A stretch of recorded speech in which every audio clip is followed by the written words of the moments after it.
You might recognize Vlad Davidiuk. Hey. Did I give your last name justice? That's okay, good. With the Houston Republican Party joining us. And Otis Evagaro? Evagaro. Yeah, me and Vlad have the distinct. You guys.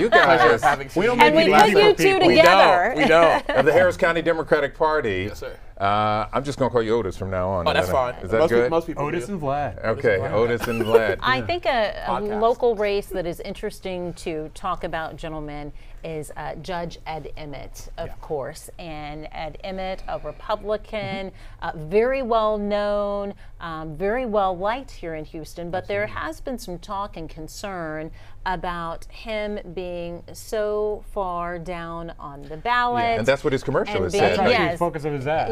We can't find you. And so that he might well be greatly challenged by his opponent, who is relatively unknown up until this election. Well, it's always a concern when you have a candidate who is as prominent as someone like County Judge Ed Emmett, who is kind of hidden in the ballot.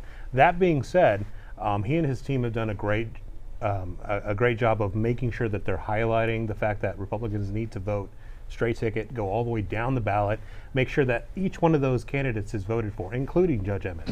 And Republican voters know, and even Democrat voters know, that Ed Emmett's on the ballot, and Emmett has done a great job for Harris County, and they're going to deliberately seek him out and vote for him. Yeah.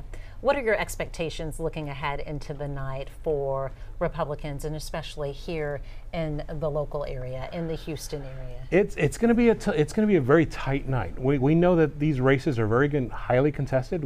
There's voter enthusiasm on both sides. Otis and I were actually just talking about this right now. How the lines are long, the enthusiasm is on both sides. Calls are into the office off the hook.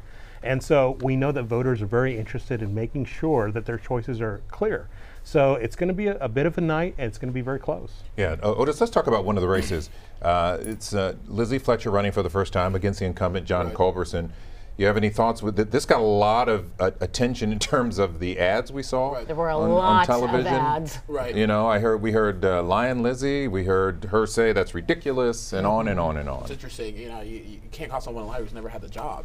But you know, with that race, it's interesting because Donald Trump lost that district. That district is changing demographically rapidly at a rapid pace. The suburbs, and then you have we call that wealthy part of Houston, that House District 134 with Sarah Davis in it. That's a lot of West University. And then you go up more into Cypress, the suburbs, which has changed a lot demographically. It's a lot more diverse than what it used to be. So you're saying the change in the increase in diversity is better for Lizzie Fletcher? The increase in diversity is definitely better for Lizzie Fletcher. Because historically, the diversity backs Democrats, and when you have that high number in Congressional District 7, it bodes well for Lizzie. All right, so here 3% of the votes in early. We want to point this out. Lizzie Fletcher up by just a few percentage points over John Culberson. Right. Yeah.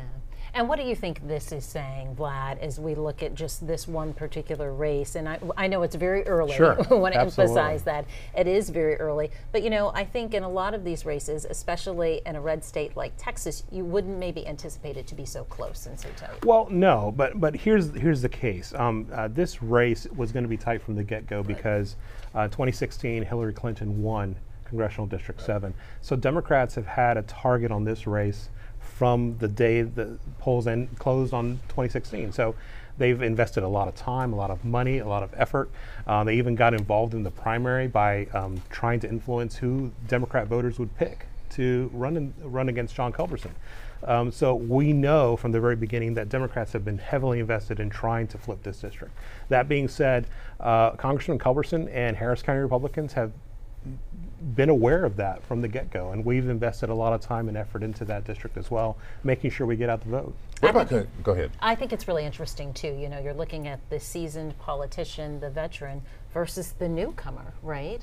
And it's interesting that the newcomer is seeing this much success early on, once again, with just to look at the early votes. And as Otis pointed out, because the demographics of that district are changing, as you say, historically favors Democrats. Hillary Clinton won this, as you pointed out, in 2016, so not totally surprising, but still, if I were Culberson, you know, it's like, hey, look, I've been here 16 years. You know, on the House Appropriations Committee, I brought money here after Harvey. So, you know, he's got a lot he can point to in this race. Right. Yeah, and for us, I mean, it's interesting that you say it's a newcomer, right?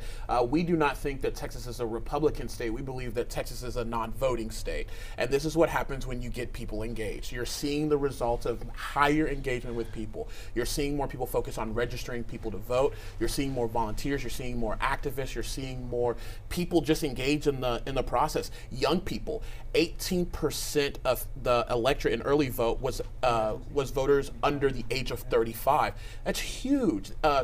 That demographic is up 500% since the last turnout in Texas. So the more we engage voters, the more you're going to see Democrats getting elected up and down the ballot in Texas. Otis.